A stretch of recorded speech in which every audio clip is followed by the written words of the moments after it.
Good morning. Welcome to another episode of A Scott Talk, our Philly show. Today I'm streaming live from the A Scott Talk studios.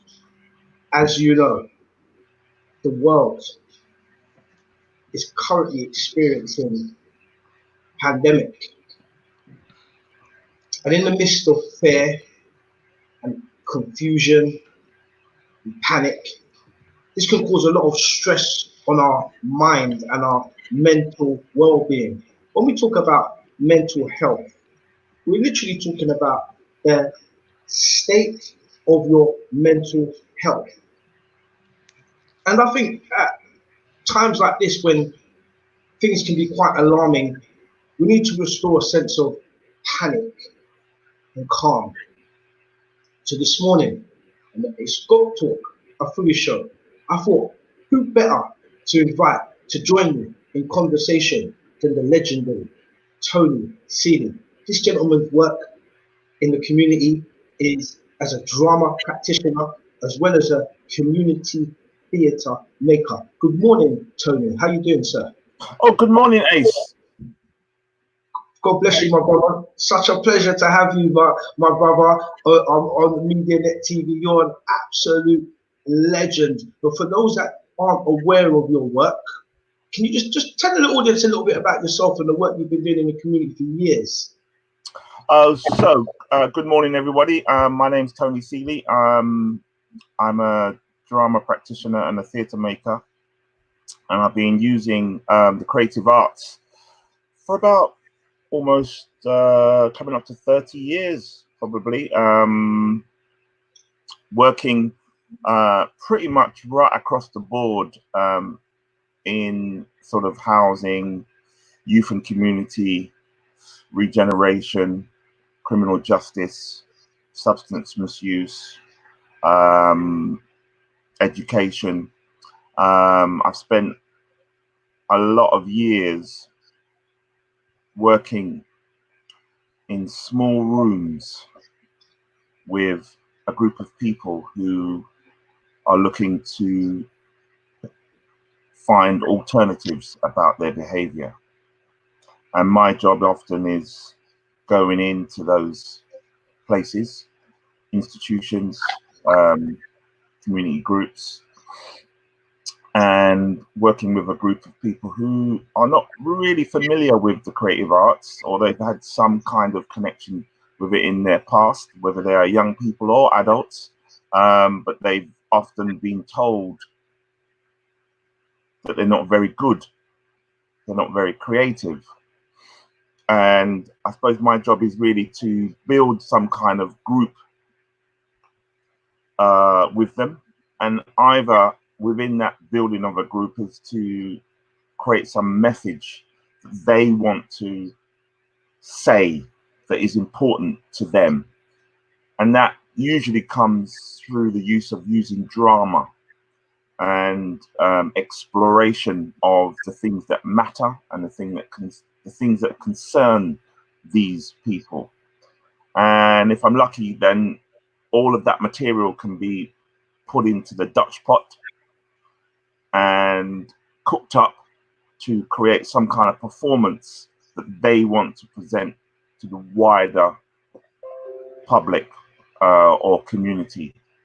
And my job is really just to honor their work by listening to their stories and turning their stories, their experiences, their reality into a creative one where we can reimagine and look at alternatives for different ways to manage and cope and different ways to be in reality. Absolutely, absolutely amazing. Thank you very much for that introduction, my brother. Now, I myself personally am a big fan of the creative arts. I believe that you can express yourself through the creative arts, and it's also very therapeutic. Now, I'm personally going to give you a title which you would probably humbly to deny, but I consider you not only a practitioner in the creative arts, but I consider you to be a psychologist, a psychotherapist, and a counselor. And I'll tell you why. Because I've I've had the fortune, the pleasure of actually attending one of your workshops. And through drama and role play and different games that you get groups to play out, there's so much that comes out. You know, stuff that has been suppressed. You bring it to the surface, but you do it in a very subtle way because you do it through play and drama and expression. So I love your work. I've been a big fan of your work. I admire your work, and I thought it would be interesting for you to share today on MediaNet TV just some of your skills and techniques, because I know there are a lot of people that are depressed at the moment, stressed, and finding it difficult to cope. Thank you. I think I should first say that I have to look at myself when it comes to the creative arts, because essentially when I was growing up and what I was witnessing from, you know, early sort of teenage years, you know, 13 upwards up to about 20, what I was realizing, there was a lot of problems going on in my own life, not only with my family, people experiencing mental health issues, but also the wider community. You know, the usual stories that, you know, you come up on a council estate and you see the things that are going on. And I suppose I was, that really had a huge impact on me, just witnessing lots of those kinds of occurrences. And as you know, as I did, I took it for normal. I took it for every day, and it's fine. But it wasn't fine, and I didn't realize that it wasn't fine until much later, when in my 20s, when I went through therapy. But essentially, what I did to survive was essentially a bit like what an ostrich does, puts their head in the sand. And I, as young as sort of 18, 19, wanted to sort of get away from the problems that I witnessed in my own family, parents in conflict, brothers, sisters in conflict, mental health issues, criminal justice issues. And I wanted to get away from all of that. And I think I found, by attending drama workshops as a young person, that gave me a kind of route out, escapism, as you would call it. And I realized that I didn't really want to hear what was really going on. I didn't want to be a part of anything that was traumatic. And so I just stuck my head in the creative arts, and I found real joy there. And I realized that this is the kind of life that I want to live. So on one hand, I was full of passion and enjoying myself, learning and discovering and exploring this creative arts, but at the same time ignoring the reality of what I was living in, i.e. parents, brothers, sisters, other people close, the community where you live, the neighborhood, and all the terrible things that make the words inequality and disadvantage come to life was going on. And I wanted to just ignore all of that. I didn't want to read newspapers. I didn't want to listen to the news. And part of that kind of lifestyle has really followed me. I'm 55 years old. The way I live my life at the moment, I don't really listen to the news. I know what's going on around me through other means. My partner tells me a lot of stuff. Stuff is on the internet. You can read about stuff. But I stick my head into the creative arts and think of ways to not only help myself, but to help others. And that really is what I do in my life. I'm fortunate enough to earn a living by teaching, training, running projects and programs in various places. So for me, first of all, I've got to find myself, that my well-being has to be fruitful, has to be okay. And if I can do the things that bring me joy, then I'm going to be in a better position to help other people. Absolutely, absolutely, absolutely amazing, my brother. It's interesting that you mentioned the fact that the trauma that you experienced growing up became the norm. And I've often said on my radio shows, I mean, we've done a lot of work last year around mental health and trauma. And I've often said that a lot of us grow up in very traumatic environments, childhood, upbringing, etc. And for a lot of us, it does become the norm. And a lot of us don't actually never really deal with those underlying issues.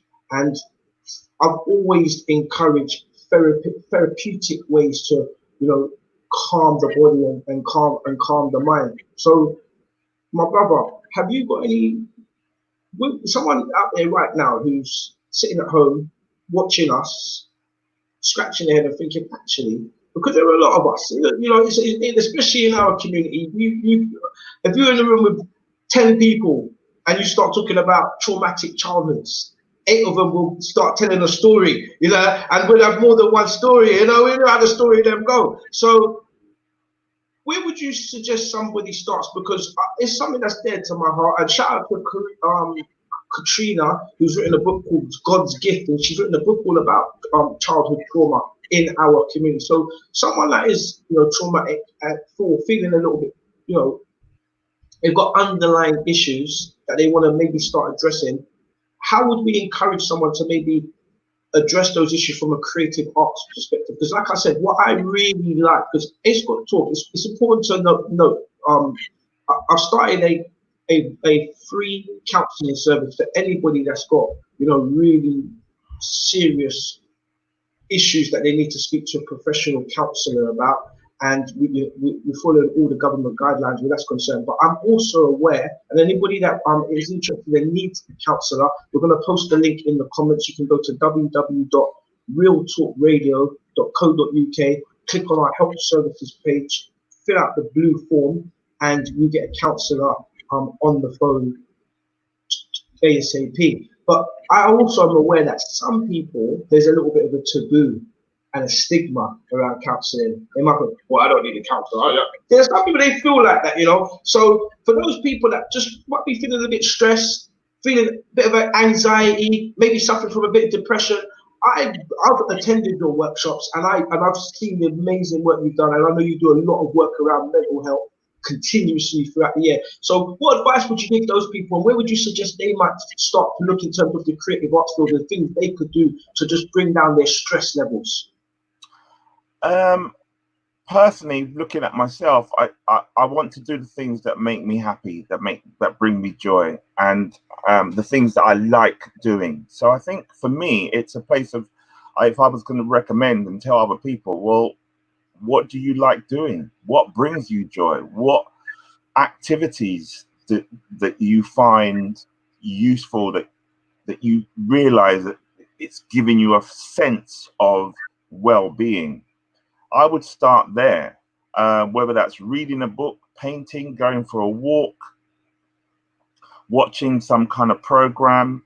The simplest things sometimes are the best, but you've got to identify for yourself, what is it that you love to do that brings this feeling in you?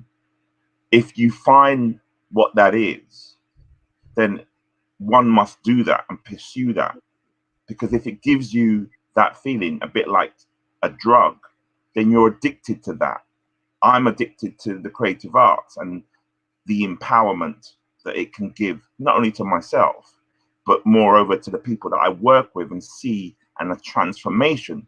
So I would just recommend that people find things that they love to do that will bring them a sense of well-being and goodness about them. And I think underneath all of that, whether that's you find the motivation to continue, because motivation is an important factor in our lives, to carry on, to get up every day and pursue things that we need to do. Motivation plays a big part. I think there's something around whether it's spirituality, whether it's around faith or religion. I'm not religious. I suppose I have a sense of my spirit and my spirituality with my ancestors and my cousins who have passed. But there is something about spirituality or your faith or your religion that can help you connect and have a sense of purpose. There's something about your own emotional health, and they say your health is your wealth, but being in touch with your emotions is something that some of us are able to do better than others. That's definitely part of it, managing those emotions. And another factor is relationships. We all have relationships, whether it's the next door neighbor, whether it's with loved ones, whether it's with enemies that we have to see and pursue to lessen what we're going through. We all have relationships, and I feel that we need to surround ourselves with the relationships with people that we want to be around, that inspire us, that gives us, that makes us have a particular feeling, brings us joy, that we like, that we want to soak up. So being around people, i.e. relationships, is an important factor. And I think the only other last one I would include, and there are many others, but just to keep it brief, is around your physical health. And if people are unable to have lots of movement because of restrictions on the body, then, you know, wherever you are, there's a whole range of movement exercises that one can do just from sitting in a chair, just from lying in a bed. If you go online, there'll be countless of exercises that you could do when you're bedridden or you're in a chair or you're unable to move. And then obviously the physical side is the movement, but also what I'm doing right now is speaking and finding a way to use the voice, whether that's through breathing, meditations, singing, chanting. All of those things are through the audio voice. So these are the things that I would recommend. Brilliant, brilliant, brilliant. Absolutely brilliant. So I just want to backtrack a little bit to something you said earlier, because the comments are coming in thick and fast, and I just want to tie a few things together. So earlier you mentioned that, you know, through pretty traumatic childhood experience, you kind of switched off for a little while. You know, you just kind of you don't want to really disconnect too much to the mainstream media, because it's always trauma, trauma, trauma. And while you were speaking, I could relate to that, because I remember as a child watching the news every day, and I saying to my mum, "Mum, why is there bad stuff on the news every day? Every day the news was just bad." I could understand how every day it was just bad news.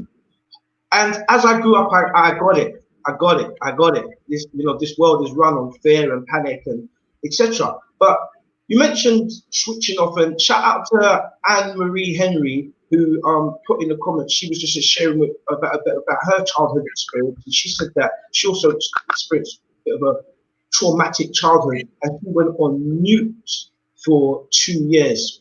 And I've often said on my radio show that in our community, we don't communicate enough. We don't speak. You know, it could be deemed as a sign of weakness almost. You know, so even amongst men, I know you, my brother, have done a lot of work around mental health in men, and me and my friends often joke, and it's true, that my friend will come and check me, and we could spend 3-4 hours together. You know, we might drink a Guinness and we play some music and we reason, and then we part company. But we never really ever express how we feel. You know, as men, sometimes we were all carrying a lot of stuff mentally and emotionally, and we don't. You don't really sit down with your brethren and say, "Boy," do you understand what I'm saying? So, in my humble opinion, I would say that one of the first things we need to do is be more expressive and communicate more. You know, however that be, whether it be through therapeutic arts or whether it be through just finding someone you can actually talk to, communicate, and offload. Shout out to Mr. Dean Akai. Got Talk. I had the pleasure of interviewing Sir Dean Akai yesterday on the Got Talk MediaNet TV. You can find that show yesterday on the MediaNet TV YouTube channel. You can also find that on the Facebook. he's just put in the comments, he said it's very important to be around positive, balanced people. And I would agree with that comment also. It's balanced, yin and yang. What we channel out is what we receive, you know. And they say, show me your friends, and I'll tell you who you are. So the people you hang around with is so important. You know, vibrations. If you're hanging around people that have a low vibrational frequency, it will lower your vibration. If you're feeling stressed, you're feeling down, try and surround yourself with positive people. You know, I'll give you and try not to take in too much of that negative energy. Would you agree with me there, my brother? Absolutely, yes. It is. I mean, for me, it's about, you know, who inspires me. Who do I want to work with? Who do I want to be around to go, oh my God, I want to melt at their knees because they're so awesome. You know, I would love to be able to have a whole range of qualities that I admire in other people. I don't. I have my own qualities. But what motivates me, what wants me to kind of um, uh, be amongst these people is because of the way that they carry themselves. From one, and this is just from the outside, you know. So there are people out there who, for me, who motivate me, who inspire me, and I want to be around them. I want to be close to them because I know what I see and what I like, and that is what I want to be attracted to. So I want to be inspired by what they are doing, and that will then inspire me. And hopefully, from what I've known in my past, it inspires other people.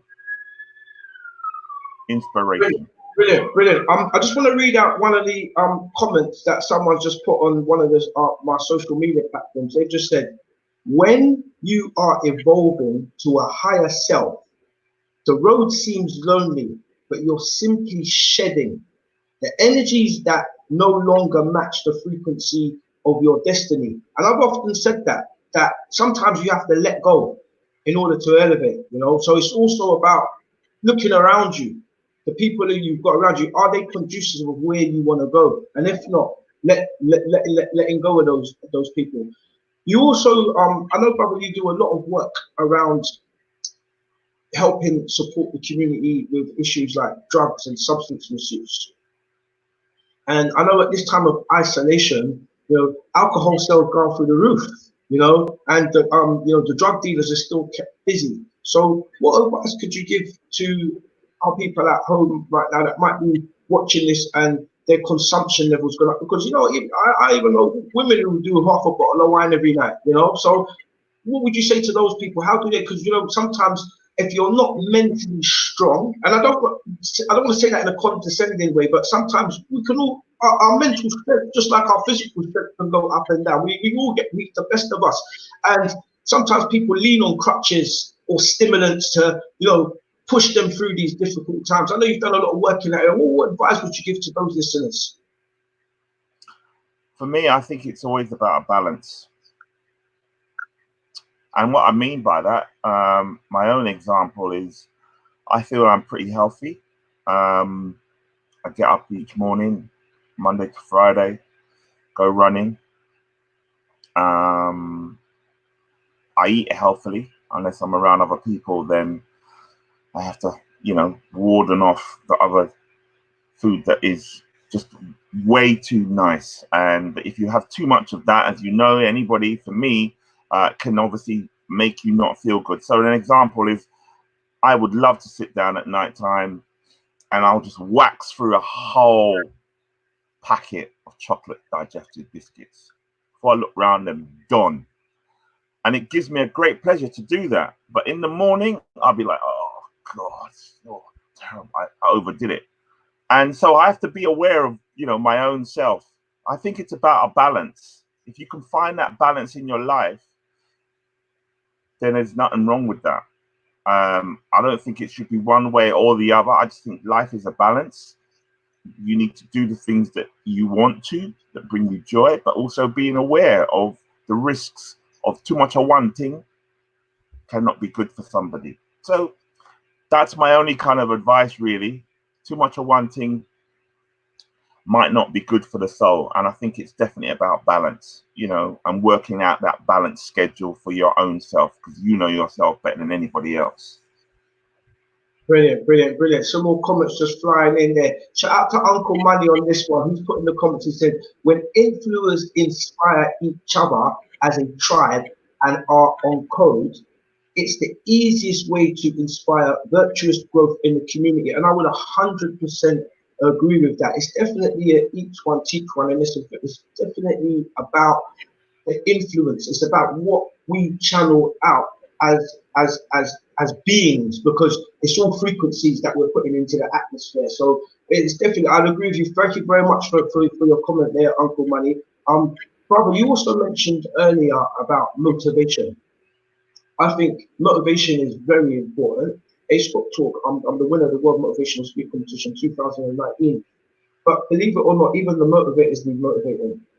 And I want to share with you one of my little rituals, which I do every morning. But apart from my posts, I get up and I do my social media posts in the morning. Other than that, I then put down my phone. The first hour of my morning, I will not take in any digital information, because you know, you look at your WhatsApp and it's whatever BS people have shared is now coming straight into your psyche first thing in the mornings. You know, if you switch on the radio or the TV, it's whatever they're pumping out. So your brain, the minute you wake up, is just bombarded with information.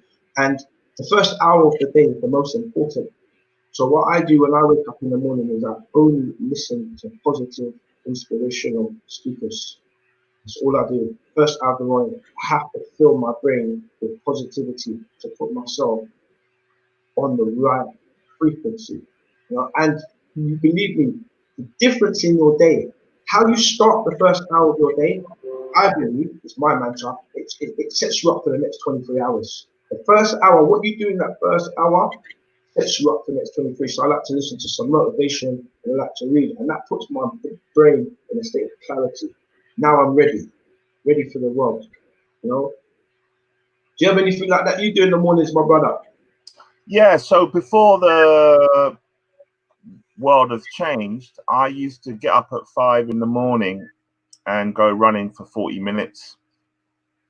And then I'd get home, and then I would find myself around the corner in the swimming baths at 6. I'd be one of those early birds, and I would swim from 6 till 7. So for me, it feels like a physical kind of way of being with myself. Certainly the running in the morning helps me to tune in to what I'm thinking, what I'm feeling. It's also a meditation, and it gives me some to-do lists during that time. And I do love the swimming. But now that the situation has changed for everybody on this planet, you know, swimming baths are not open at the moment. So I've extended my running for a little bit and go on for a little bit more on a longer walk. But yeah, and again, that's my time. I need to have those times for myself so that I can feel good about myself, and I know that I've done something. So that's what I need. Yeah, brilliant. I'm just going to read out some more of the comments that are coming in thick and fast. This next comment, I'm not going to read out the lady's name. I'm going to keep her anonymous, but I will say thank you very much for sharing this little bit of intimate detail about your life with us. And it reads like this. I used to live in Leicester, near the countryside. During that period, I did not have a positive people to inspire me. I was left to inspire self due to my own experience of self-harming. Kept my head down and became creative by starting my own business. I had no support but God. It was an experience and very challenging. My environment was quite suppressive in the 80s. You couldn't have a healthy relationship with people of your own, as they were depressed too. 30 years later, I work with young youths locally and nationally who are caught up in the system. I love serving and assisting the young people. Lots to get through there in terms of what you said. So shout out for sharing that with us young lady. A Scott Talk on my YouTube channel, A Scott Talk. I covered a series of topics last year, everything from mental health to self-harming, domestic violence, substance misuse, Ace Got Talk. We've done a show on most of those topics, and I interviewed someone. So I've done a show last year on self-harming, and I interviewed a young lady called Khadija. She's a community activist. She's involved with the Brent Youth Parliament, and she's actually was involved with the all the development for because Brent is the borough of culture for 2020 prior to the pandemic. So she's a real firecracker. We've done a whole show on self-harming, and you are right, young lady, that when you're isolated, self-isolated, and you haven't got the right inspiration around you, it's quite easy to slip into states of depression. And with depression comes all kinds of things, whether it be substance misuse, self-harming, etc. One of the things that you also mentioned in your comments, which I really admire, and it's something that I've always championed, is that, once again, finding therapeutic ways to express yourself. This young lady said she started her own business, and I know you touched on that earlier, Tony, about finding things that you enjoy, and expressing yourself through those things. And you know what, young lady, I just want to say I really commend you for giving back to the community in terms of all the work that you're now currently doing with the youth. Once again, if there's anybody out there that's feeling stressed, depressed, suicidal, or even self-harming, and you want to speak to someone, it's got Your Talk Radio. We have set up a help services page on our website. We're going to drop the link in the comments below. If you get in touch with us, we'll get a professional counsellor to give you a call. We do telephone and also Zoom calls as well, video link calls. Over to you, Tony. So currently, I'm like everybody else, trying to find a way to, provide what I do online. So the weekly men's group that I've been running, Black Men's Consortium, is a group of 25 black men who come together to talk openly about their mental health issues and their concerns and the things that matter to them. And we do that every week on a Monday night in Brixton. And we've made a few performances about that, but we've had to transform ourselves online. And so we've been working online now for the last 3 weeks. And it's the group is growing more and more in this kind of fashion. And it's what's good about the online version, I suppose we're able to include lots of people who live outside of London. So we've got people who are from Birmingham and as far as Watford tuning in and being part of the group. And I'm sure that it will grow. But it's a space for men to, be with other men and discuss the things that matter to them around mental health and well-being.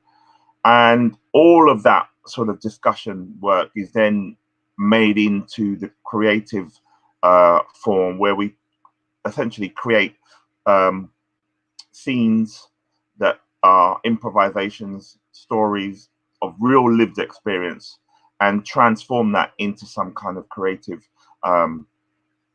a show and performance. So we're really open to any man that would love to be part of this group. We've got a mixed bag of people that come on the group. We've got some, at one end, we've got an extreme suicidal 50-year-old man who finds the sessions the only relief to be part of. Otherwise, as he said on quite a number of times, he would have taken his own life, but he's found the sessions really rewarding. And we've got other people on the other end of the spectrum who are just experiencing, mild stress and some depression. So having a range of different people with different experiences, each one of those experiences, the men are sort of sharing and helping each other because they've all had some kind of connection and relationship to each other's situation. So the group is kind of helping themselves. And I'm just honored and privileged to be amongst that. Absolutely brilliant, my brother. It's interesting, so serendipitous, because as you started speaking, the last comment that came in, shout out to Anne-Marie Henry on that last comment there, who says the most important thing for each, the most important thing for each being is to listen and communicate. And I would agree with that. I mean, I've said it earlier in this conversation, and I've said it for the past year, that we don't speak enough. We don't express ourselves enough. We don't express our feelings and our emotions enough. Oh, maybe let me quantify that. We don't express ourselves enough in the right way, in controlled environments where we can be expressive and air things out. We can be quite expressive, but maybe not in a controlled environment. So I think that it's important that we have the spaces. This is why, like I said, I admire your work, my brother, because I've been a big fan of you, and I know that you have been for years been facilitating those spaces whereby people with, mental health issues, and we say that, with all due respect, because mental health is just a state of your health, your mind, the state of your mind can express themselves. So yeah, and I think we need to, we are, because we're building those platforms, but we need to do more of what you're doing, I'm doing, synergizing these types of relationships, so that we have those facilities available for the community, for those people that want and need to express themselves. Absolutely. And like I said, I'm just honored, and really honored to be amongst these men who talk about, this is, a place for me where I can just be myself, don't have to wear a mask, don't have to find attitude from other men, and just be myself. And to hear them talk about that, I suppose, it makes me feel that what I am doing is something very valuable and very useful, because these men keep coming back and they're telling other people to join. So the group is just constantly growing. Definitely. We're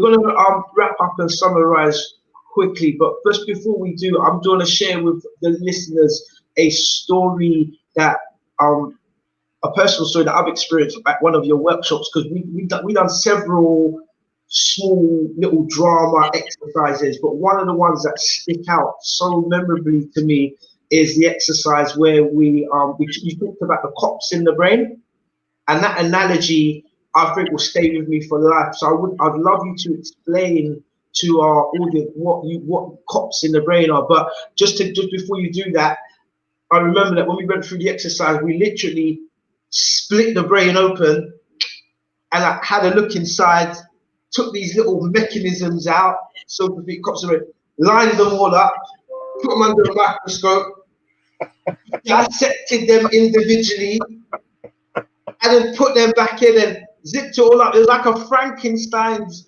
monster experiment. But brother, I came out of that workshop, feeling like a new man. You know what I mean? It's like you gave me your brain transplant. You know what I mean? Right? So this is a bit about cops in the brain and that kind of stuff for us. Thank you. Makes me laugh hearing you talk about that. So I suppose it comes, a lot of this work comes from the creative arts, and specifically it comes from one of the methods that I tend to use in my work, and that's called the theatre of the oppressed.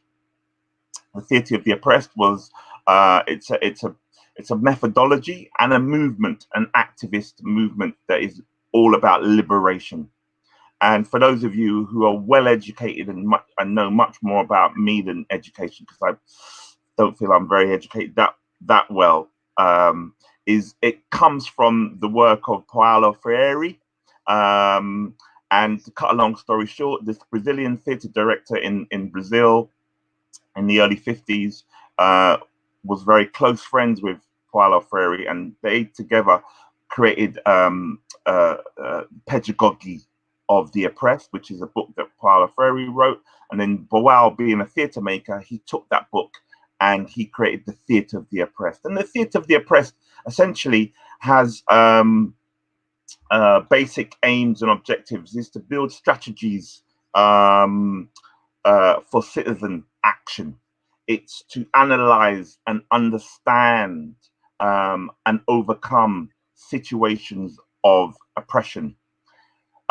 It's to make theatre, in my opinion, to understand the reality we live in, and the collective search for alternatives to the injustice, the power imbalances, and the inequality in access to resources and opportunities.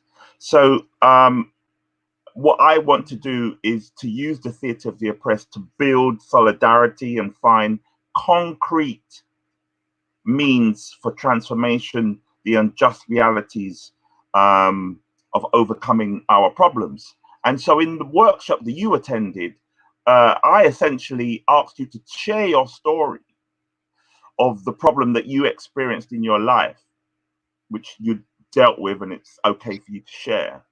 And once we all heard that story, other people got up and they made tableaus, frozen pictures, images of what they felt you had experienced. And they made that by making an image, you know, so a bit like the film, the Disney film with all the emotions in it. I can't remember what the name of it came out a few years ago, but it essentially had all of the images, all of the emotions inside someone's head. And so people started in the workshop. Oh, yeah, I know the one. Yeah. I can't remember, but yeah, all the different characters, and they were all the different emotions. Yeah. So that's what we did. Yeah. After people heard your story, I invited them to make these images, so-called emotions, and they made these emotions based on what they felt that you were expressing in your story, what you had gone through.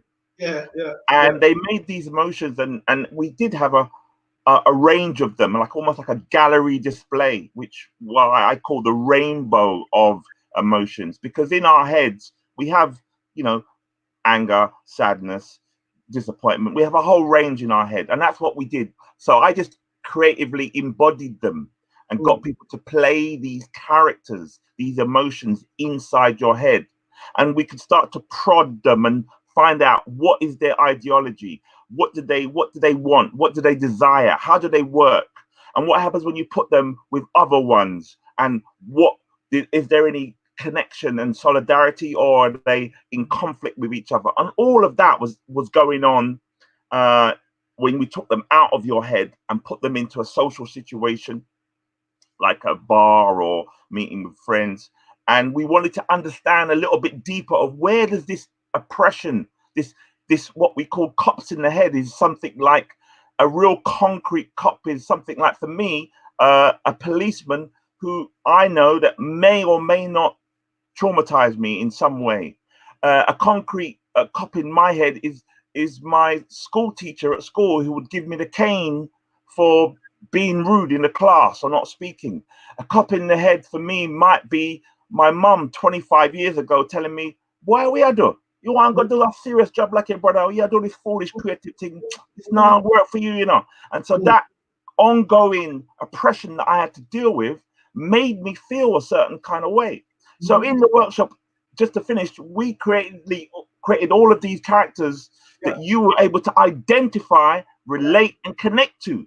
And then we started playing around with them, and we tried to work out how they worked and what they do. And yeah, it's a wonderful time. For real life people, because people in the workshop played a character. So these were characters became alive. They were animated. It was an amazing display of your work and how you use theatre and drama to play out a situation. But it's a real life situation.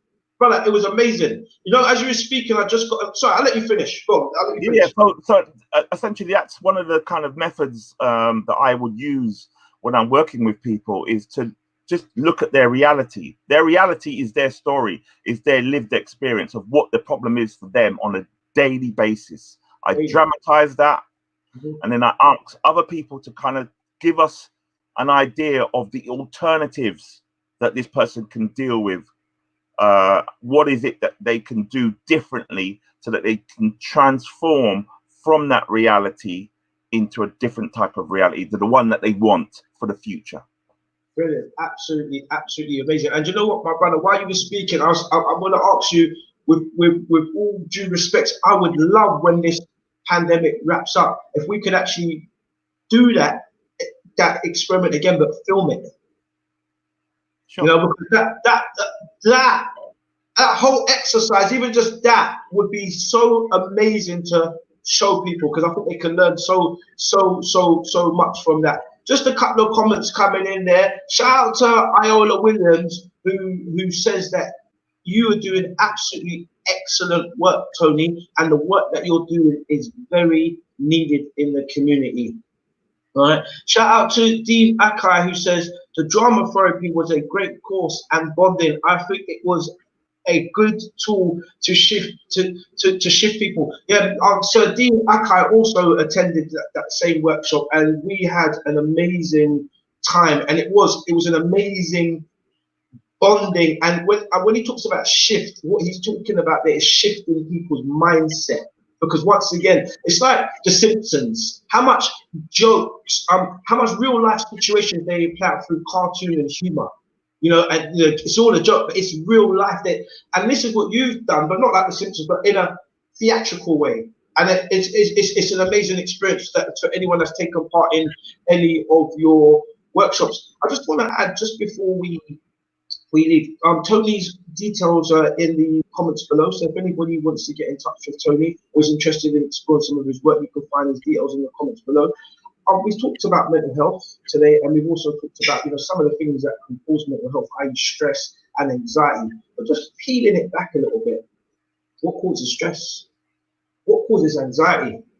And that could just be simple things like not having enough money to pay your bills, or being uncertain about, you know, where you're gonna, you know, get your next meal from. So A. Scott Cook, on behalf of Real Talk Radio, as part of our efforts to make sure the community stays as stable at a time like this, we've also started up help services where what we're actually doing is we're giving away free emergency food parcels for the most vulnerable members of the community. So if you know anybody out there who is self-isolating at this present moment in time and they're struggling to eat, get them to get in touch with us, and we will arrange within the M25. Unfortunately, at the moment, we're kind of restricted inside the M25, but we do have delivery partners across the UK as well. But inside the M25, if you get in touch with us, realtalkradio.co.uk, help services page, and we'll get an emergency parcel to you for free. It consists of things like pasta, rice, breakfast cereal for the children,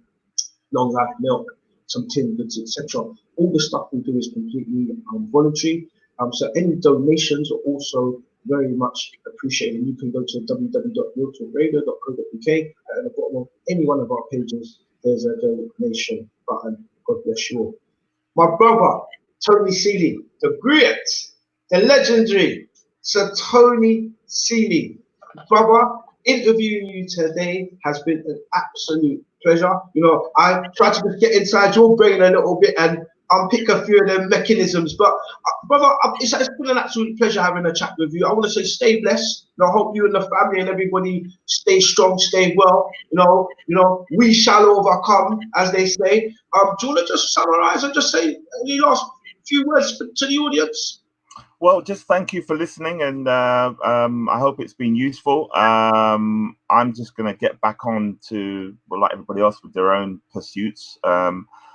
Just wanted to flag up one of the things that I'm been working on for the last 4 years, really, and that is the next year it will be the 40th anniversary of the 1981 Brixton uprisings.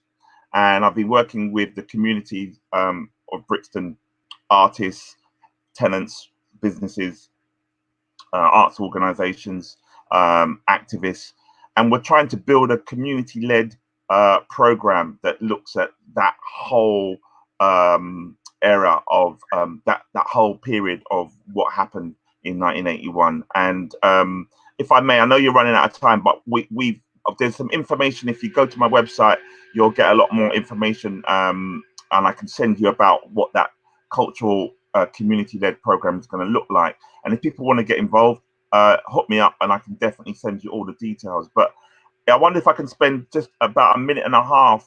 Before you go any further, let me just say, we're not running out of time. You're good. So take your time, let the information flow. When you finish, but don't rush the information. So spill it out, my brother. Okay, so if you want to know more about the 81 acts of exuberant defiance, please get in touch with me, because we're after information. Was you there? Did you know anything? Did you hear anything?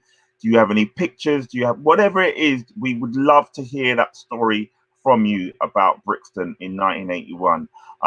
One of the things that I'd like to share is just some of the a few words. Well, actually, a little bit of words from our Humanifesto. So this is how our Humanifesto goes. When the black community rose up in Brixton in 1981, they simply didn't throw petrol bombs at the police. They threw them into the very hearts of the British society, indifferent to the cries for justice and inequality.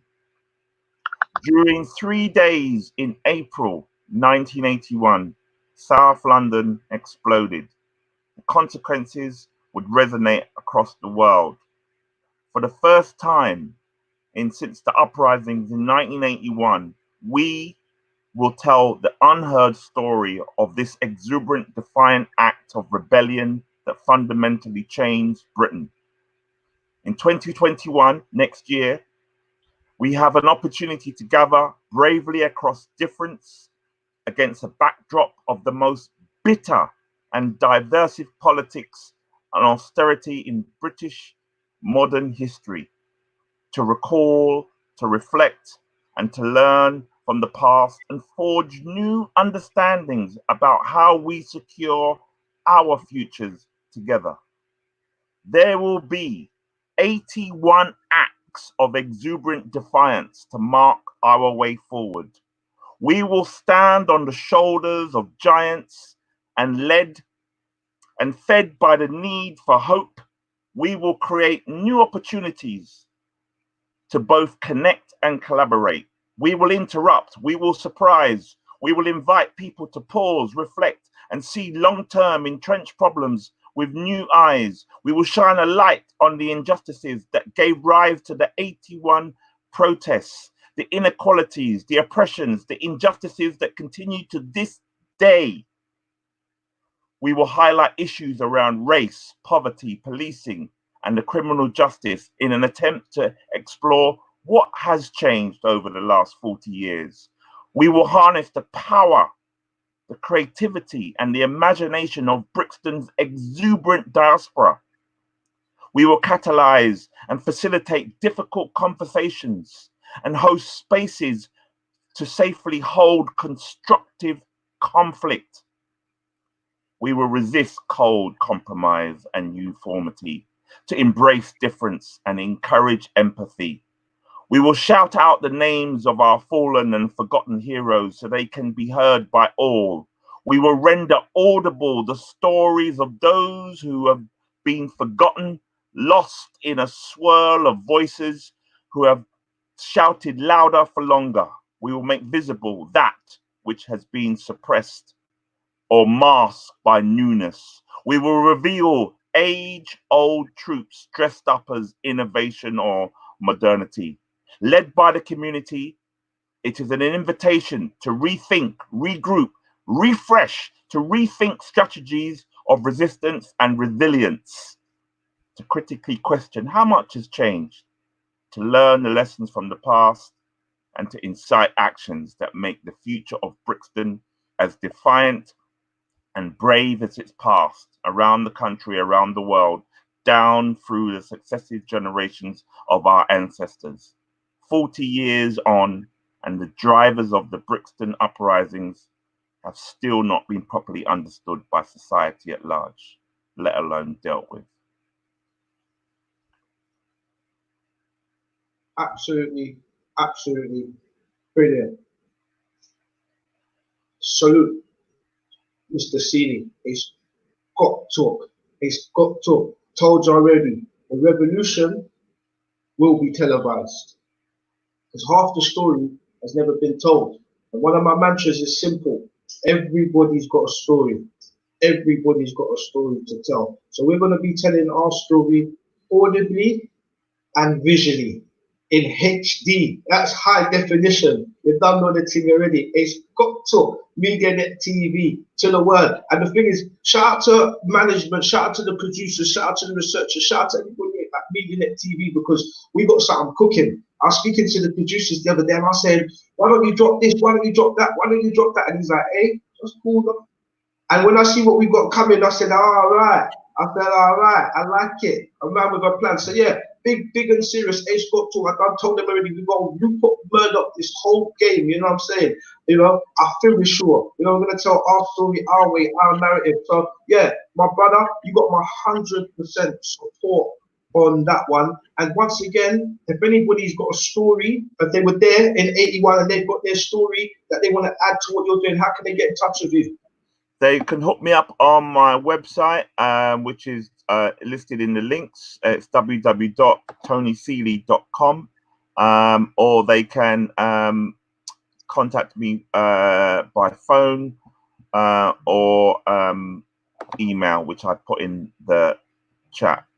Brilliant. And guys, don't forget, if you want to support what we're doing down at Real Talk Radio and all the great work we're doing in the community, just push your donations through to www.realtalkradio.co.uk. Just going to read out a couple of more comments and I'm going to wrap up. So shout out to Hyacinth that says, thank you. Tony, you got a lot of love out there, my G. You got a lot of love out there in the community, my G. Hyacinth says, thank you, Tony Seeley. Really excellent work you're doing. Very much needed in the community. May God bless you, my brother, and continue to strengthen you so you can continue to do the great work that you're doing in our community. Shout out to Mr. Akai, who he says, salute you. And then you've got Anne-Marie Henry. She also says, I'll be in touch with you. So I think that's in relation to the workshop that you're doing in relation to the 81 acts. Facts. London Town, you've been in tune to the A Scott Talk alongside the great Tony Seeley. I feel it for MediaNet TV. Join me tomorrow where I'm going to be interviewing a freedom coach. Freedom! Yeah, a freedom coach. Yeah, it's A Scott Talk. I'm just continuing the conversation today about vibration and positivity and spreading that channeling that good energy. We're going to spend an hour tomorrow with a freedom coach, and he is going to blow your mind away. Join me tomorrow. A Scott Talk, MediaNet TV, Afternoon Show, 11 a.m. Until then, stay strong, stay blessed. Salute. Blessed love.